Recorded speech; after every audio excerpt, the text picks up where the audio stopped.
Tenía 43 años cuando le dijeron que sus riñones no estaban funcionando como deberían, sin historial familiar relevante, sin consumo de alcohol, sin medicación crónica.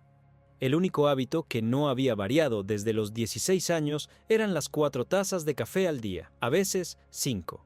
Siempre industrial, siempre del más barato, porque el café era el café, y no había mucho más que pensar al respecto. No te estoy diciendo que el café le dañó los riñones, eso no lo sé, y nadie debería afirmarlo sin un estudio clínico individualizado. Lo que sí puedo decirte es que hay algo que ocurre dentro del grano mucho antes de que llegue a tu taza, algo que tiene nombre científico, mecanismo documentado y consecuencias que organismos como la Autoridad Europea de Seguridad Alimentaria llevan más de 2 décadas intentando medir y controlar.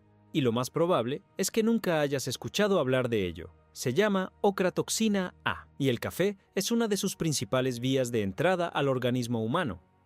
Antes de seguir, hay que decir lo que esto no es. El café no es el villano de este video. Los estudios sobre sus beneficios son reales y robustos. Hay evidencia consistente de que el consumo moderado se asocia con efectos protectores sobre el hígado, el cerebro y el sistema cardiovascular. No estamos hablando de un alimento peligroso que debas eliminar. Estamos hablando de una variable que entra silenciosamente en la cadena de producción y que cambia lo que realmente llega a tu taza. Y esa diferencia importa. Si este canal te está ayudando a entender lo que comes de verdad, considera unirte a la comunidad que ya eligió saber. El enlace está en la descripción. Quien da ese paso ya tomó una decisión concreta sobre su salud y su información. La ocratoxina A es una micotoxina, es decir, un compuesto tóxico producido por ciertos hongos cuando las condiciones ambientales les son favorables. Calor, humedad y tiempo.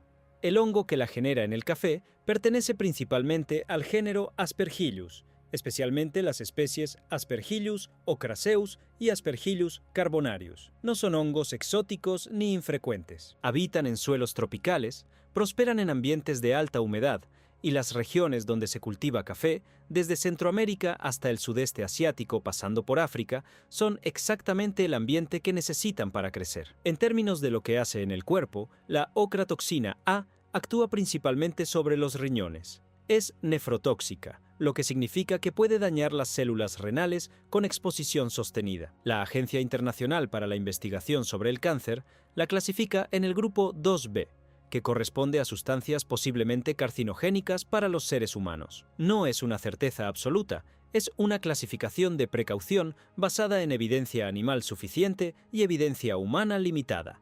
Y esa distinción es importante, porque no estamos ante algo comprobadamente letal, sino ante una sustancia con una señal de riesgo que la comunidad científica sigue observando. ¿Y por qué aparece en el café? Aquí es donde la historia se vuelve más interesante.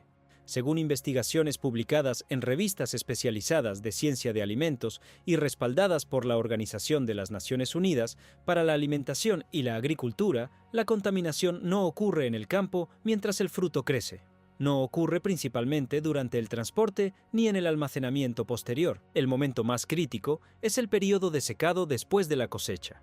Específicamente, los primeros 3 a 5 días en que la cereza de café está expuesta al ambiente mientras pierde humedad. Y aquí entra una variable que la mayoría de los consumidores nunca ha escuchado: el método de procesamiento. Hay 2 formas principales de preparar el grano después de la cosecha. En el método húmedo, también conocido como proceso lavado, el fruto se despulpa rápidamente y el grano se seca sin la cáscara exterior. Esto reduce de manera significativa la ventana de tiempo en que el hongo puede prosperar sobre la superficie del grano. En el método seco, llamado también proceso natural, la cereza entera se deja secar al sol con la pulpa todavía pegada. Esto puede extender el proceso varios días, y bajo condiciones de humedad tropical, es el escenario ideal para que el Aspergillus produzca ocratoxina A en contacto directo con el grano. Un estudio publicado en Food Additives and Contaminants identificó que la corteza y la pulpa del fruto son las partes con mayor concentración de ocratoxina, y que al eliminarlas durante el procesamiento húmedo se reduce sustancialmente la contaminación del grano final. Los granos rotos, defectuosos o con signos de infestación de insectos mostraron consistentemente los niveles más elevados de contaminación. Cuando esos granos no se separan del lote, contaminan el resto. Y ahora viene el argumento que probablemente ya estabas pensando. El tostado destruye todo eso. El calor elimina la contaminación antes de que llegue a la taza, parcialmente.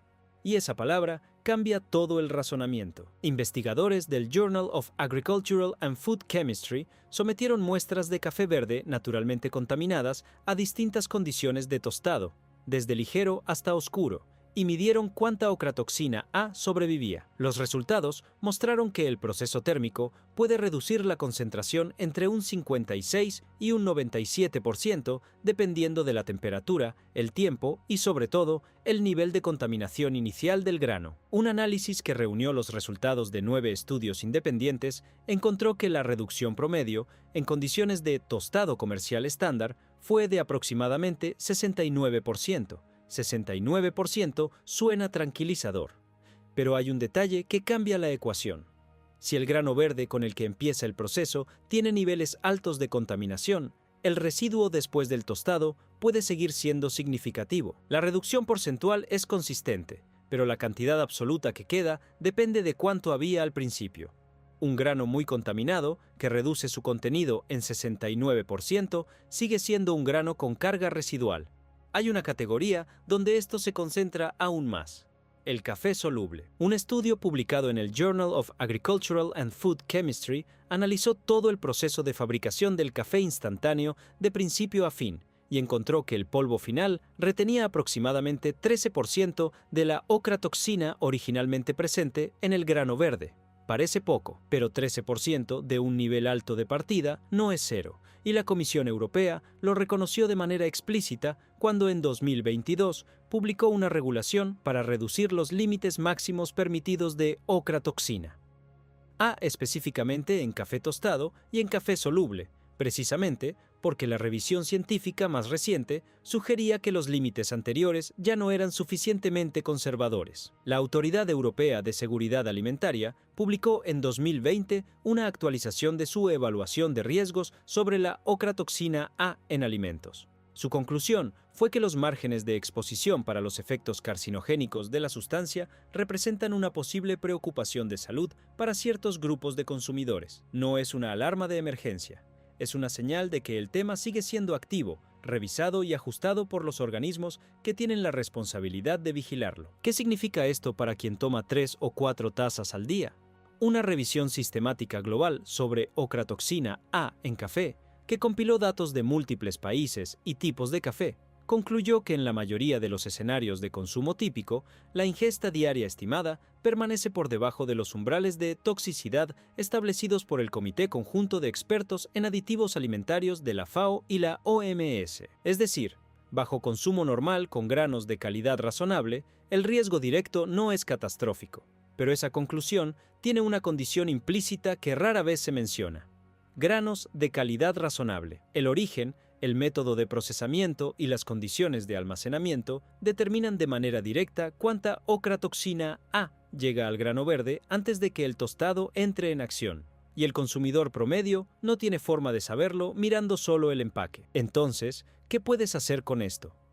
Hay información que sí aparece en ciertos empaques y que te orienta sobre lo que no se ve. Cuando un café indica proceso lavado o proceso húmedo, está describiendo exactamente el método de procesamiento asociado a menores niveles de contaminación fúngica durante la etapa más crítica. Cuando el producto se identifica como café de especialidad, ese término tiene un estándar técnico internacional.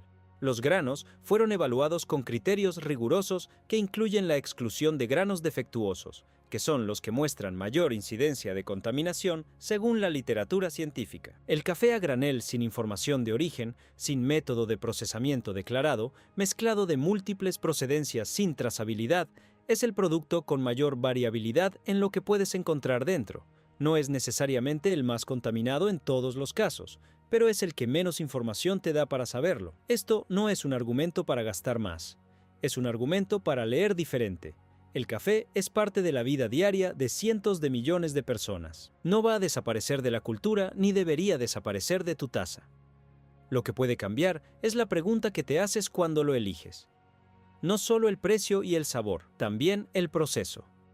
Esa es la diferencia entre consumir y entender lo que consumes. Y es exactamente de eso de lo que trata este canal. Antes de cerrar, algo que me parece necesario decir.